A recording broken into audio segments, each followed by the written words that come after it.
దేశ రాజధాని ఢిల్లీలో కాలుష్యం పెరుగుతుంది. నగరంలో చాలా చోట్ల ఉదయం air quality index very poor కేటగిరీలో నమోదైంది. అక్షర్ధామ్ ఏరియాలో ఈ సీజన్లోనే అత్యధికంగా AQI 426 పాయింట్లుగా రికార్డైంది. 36 ప్రాంతాలు రెడ్ జోన్లో ఉన్నాయి. కాలుష్య నియంత్రణకు అధికారులు ఇండియా గేట్ వద్ద వాటర్ స్ప్రింక్లర్లను ఏర్పాటు చేశారు. Stations in the city.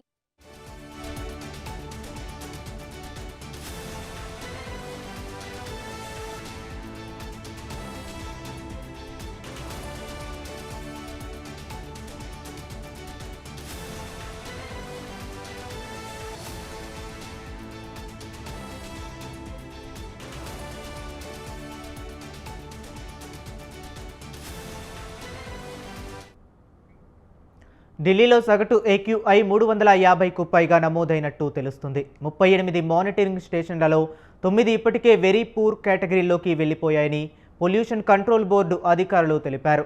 Deepavali నేపథ్యంలో బాణసంచా కాల్చడం, పొరుగు రాష్ట్రాల్లో పంట వ్యర్థాలను దహనం చేస్తుండటం వంటి కారణాల వల్ల కాలుష్యం విపరీతంగా పెరిగిందని అధికారులు చెబుతున్నారు.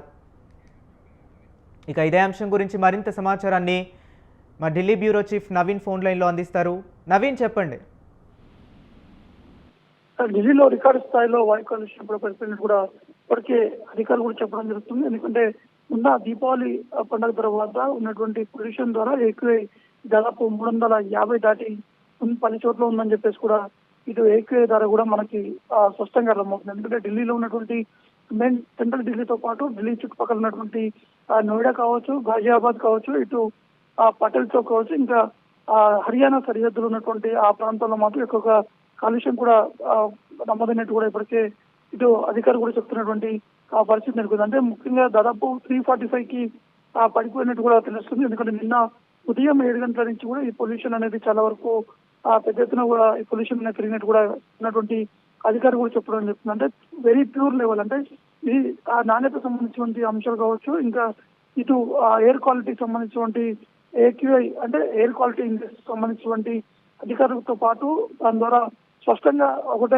అర్థమవుతుంది. ఇది విపరీతమైనటువంటి పొల్యూషన్ కూడా ఉంది. అంటే గత ఏడాది కంటే కూడా ఈసారి కూడా కొంత పొల్యూషన్ అనేది కూడా పెరిగిందని చెప్పేసి కూడా AQI ద్వారా కూడా మనకి స్పష్టంగా అర్థమవుతుంది. ఒకవైపు సుప్రీంకోర్టు మాత్రం డ్రింక్ క్రాకర్స్ ని అని చెప్పేసి కూడా సుప్రీంకోర్టు కూడా తీర్పు ఇచ్చినటువంటి పరిస్థితి నెలకొంది. దాని తర్వాత దానికి సంబంధించినటువంటి కొంత సమయం కూడా సుప్రీంకోర్టు కూడా కేటాయించినటువంటి పరిస్థితి నెలకొంది. దీపావళి రోజు కేవలం 3 గంటలు మాత్రమే ఈ యొక్క పటాకులు కూడా పేల్చాలని చెప్పేసి కూడా వారు చెప్పడం జరిగింది. కానీ అక్కడ ఉన్నటువంటి ఢిల్లీ ప్రజలు మాత్రం పూర్తి స్థాయిలో దీన్ని నియమించి దాదాపు రాత్రి 1-2 గంటల వరకు కూడా ఈ బాణసంచా పేల్చడంతో కొంత పొల్యూషన్ అనేది కూడా ఇంకా ఎక్కువగా కూడా నమోదైనట్టు కూడా ఇటు అధికారులు కూడా చెప్తున్నటువంటి పరిస్థితి నెలకొంది. అంటే గతంలో అంటే దాదాపు గత ఏడాది 2024లో 330 AQI కూడా నమోదుకోవడం జరిగింది. కానీ ఈసారి 345 నుంచి 380 వరకు కూడా ఇది AQI కూడా నమోదైనట్టు కూడా ఇటు అధికారులు కూడా చెప్పడం జరుగుతుంది.